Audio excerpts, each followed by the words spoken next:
This is the story behind one of the internet's most viral conspiracy narratives, the claim that comedian Katt Williams exposed Ellen DeGeneres for covering up for convicted sex trafficker Ghislaine Maxwell. Millions of people have watched videos with that exact headline, and right now we're going to separate what actually happened from what was invented to get clicks. Three separate, real stories have been stitched together into one giant conspiracy theory. And to understand how that works, you need to know what each of those stories actually contains. We're going to walk through the verified facts on Katt Williams, on Ellen's fall from grace, on Maxwell's conviction, and then show you exactly where the real events end and the fabricated connections begin.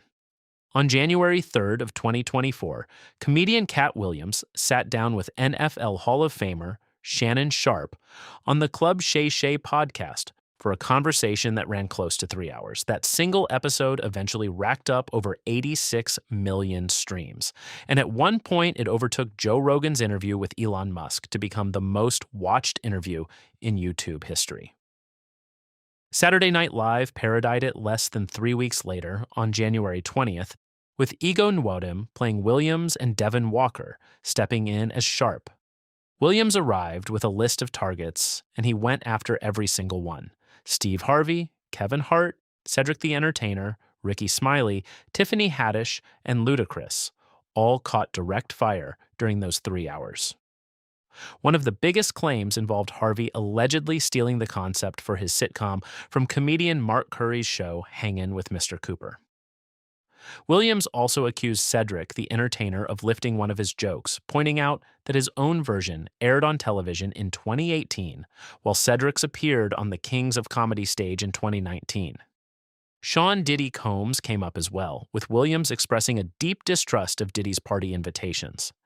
That comment gained enormous weight months later when Combs faced federal charges, and people pointed back to the interview as a kind of prediction.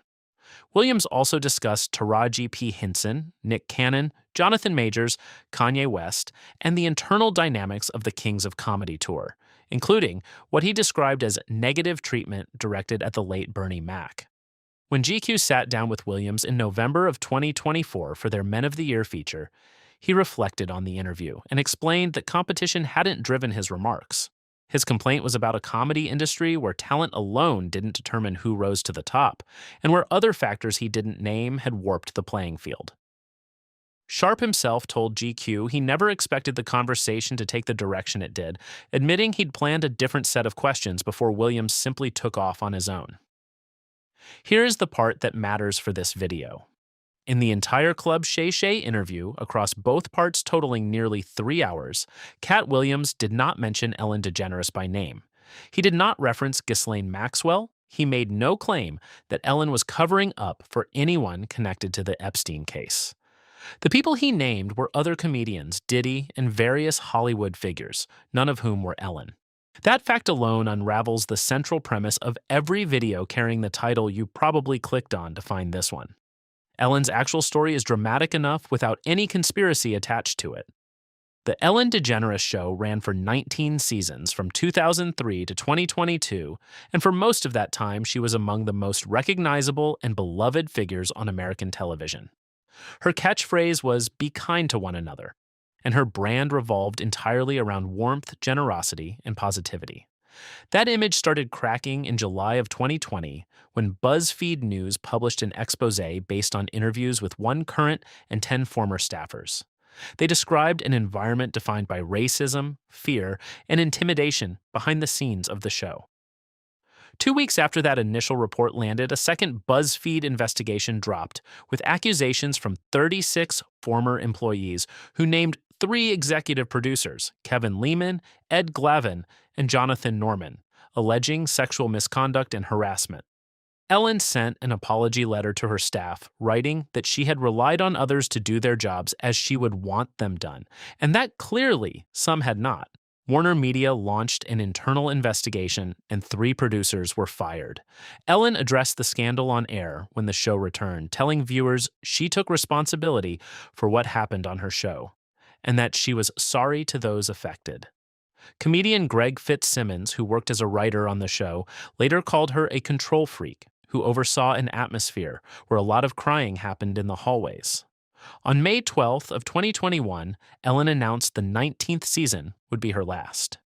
She told The Hollywood Reporter that the show no longer offered her a creative challenge, and she framed the departure as a natural ending rather than a forced one. The final episode aired in May of 2022 with appearances from Billie Eilish, Pink, and Jennifer Aniston. Ellen closed with a tearful monologue.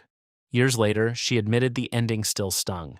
During her last stand-up tour in 2024, she told audiences that it took a long time before she wanted to do anything again, and that she hated the way the show ended because the last thing people remembered was the controversy rather than the work. Her Netflix special, Ellen DeGeneres, For Your Approval, arrived in September of 2024 and represented her first major project since the show wrapped. Reviews were mixed, with some critics calling it bizarre and self-pitying, while others noted she still hadn't fully reckoned with the workplace allegations. This is the event that conspiracy channels latched onto most aggressively because it involved Ellen leaving the United States entirely. In the fall of 2024, Ellen and her wife, Portia de Rossi, purchased a 43-acre estate near Burford in the Cotswolds region of southwestern England for approximately £15 million.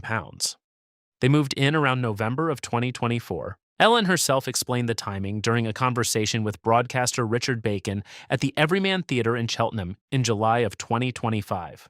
Her words were direct.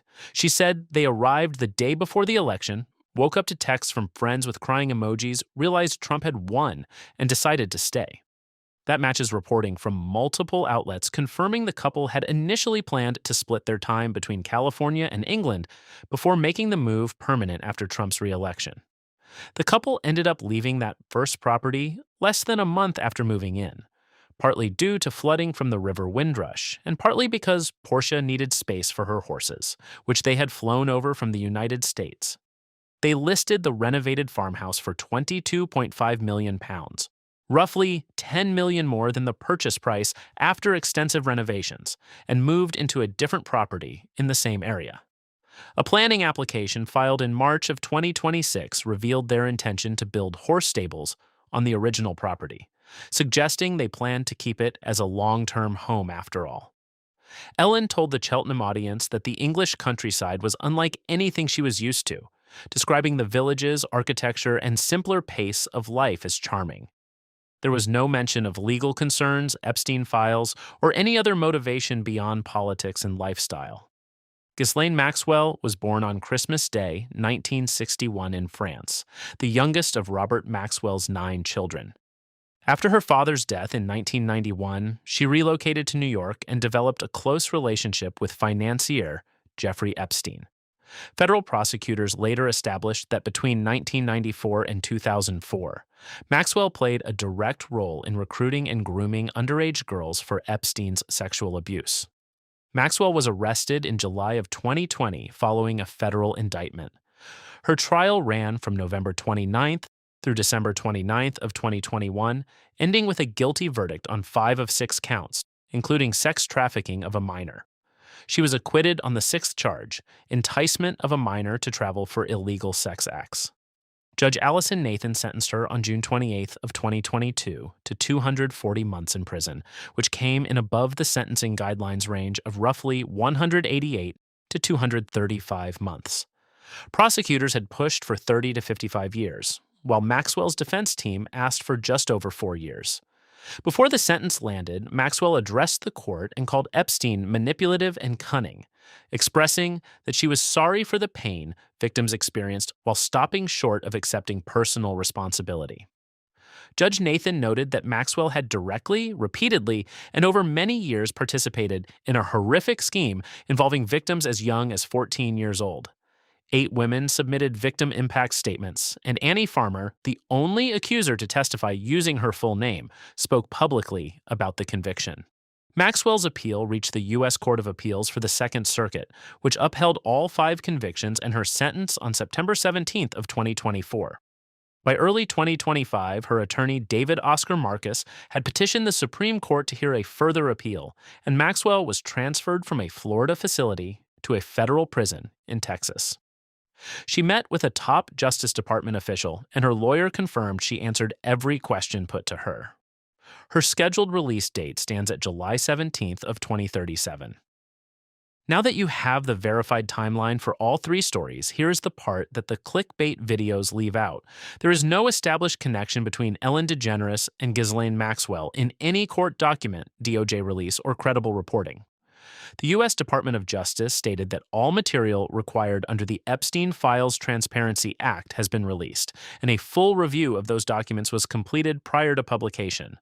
None of the files contain evidence tying Ellen DeGeneres to Epstein, to Maxwell, or to any criminal conduct involving minors. Fact-checking organizations reviewed the viral claims and confirmed they are fabricated, finding no support in any released legal documents. One photo that gets circulated constantly in these videos actually shows Ellen sitting with former President George W. Bush at a Dallas Cowboys game in October of 2019, not with Ghislaine Maxwell. Ellen caught backlash for that photo because of Bush's political record, and she responded on her show by saying she's friends with people who don't share her beliefs. That real controversy became fuel for conspiracy theories that swap Bush out of the story entirely. The sources promoting the Ellen Maxwell connection are almost exclusively low-quality content farms and social media pages. They use a specific technique where real, verified events like the toxic workplace scandal, Maxwell's conviction, Williams' interview, and Ellen's move to England are presented in sequence with speculative language designed to imply causation. Phrases like "the timing is too surgical" and "critics are increasingly skeptical" do the heavy lifting without ever citing an actual critic or presenting actual evidence.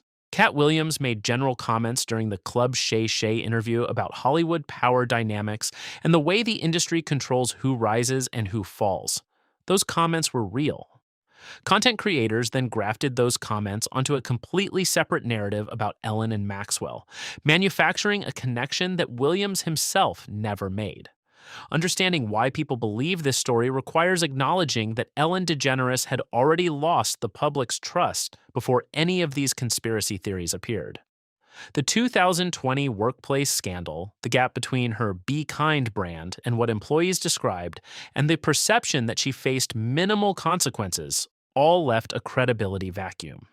When people already feel lied to by a public figure, they become far more receptive to claims that the lies went deeper than anyone realized. Maxwell's conviction made the concept of hidden networks among elites feel tangible rather than theoretical. Epstein's connections to politicians, billionaires, and celebrities were extensively documented in court. That real, proven conspiracy became the template onto which unrelated celebrity scandals were mapped, regardless of whether actual evidence linked them. Williams' interview amplified this dynamic because he presented himself as someone willing to tell truths that others in Hollywood would not. His credibility on matters of industry politics was high after the Club Shay Shay episode because several of his claims about other comedians were either corroborated or went undisputed. That credibility got borrowed without his participation, with content creators attaching his name and reputation to claims he never actually made. The result is a feedback loop. A viewer sees a thumbnail with Williams' face and Ellen's face next to a photo of Maxwell. They click, hear a narrator combine real facts about all three people into one continuous story, and come away believing Williams said something he never said about a connection that no evidence supports. Katt Williams, as of his most recent public comments, has described his Club Shay Shay appearance as an effort to restore order in the comedy world rather than stir drama. During a 2025 interview on 7 p.m. in Brooklyn with Carmelo Anthony, he reaffirmed that his goal was delivering truth, not generating controversy. Ellen DeGeneres remains in the Cotswolds with Portia de Rossi, buying and renovating properties in the English countryside, which is consistent with her well-documented history of real estate flipping back in the United States, where the couple were known as serial property renovators long before any scandal. Ghislaine Maxwell remains in federal custody in Texas, with her legal team pursuing appeals at the highest level while the DOJ continues processing Epstein-related documents. No credible news organization knows how the internet works than it does about any of the people involved.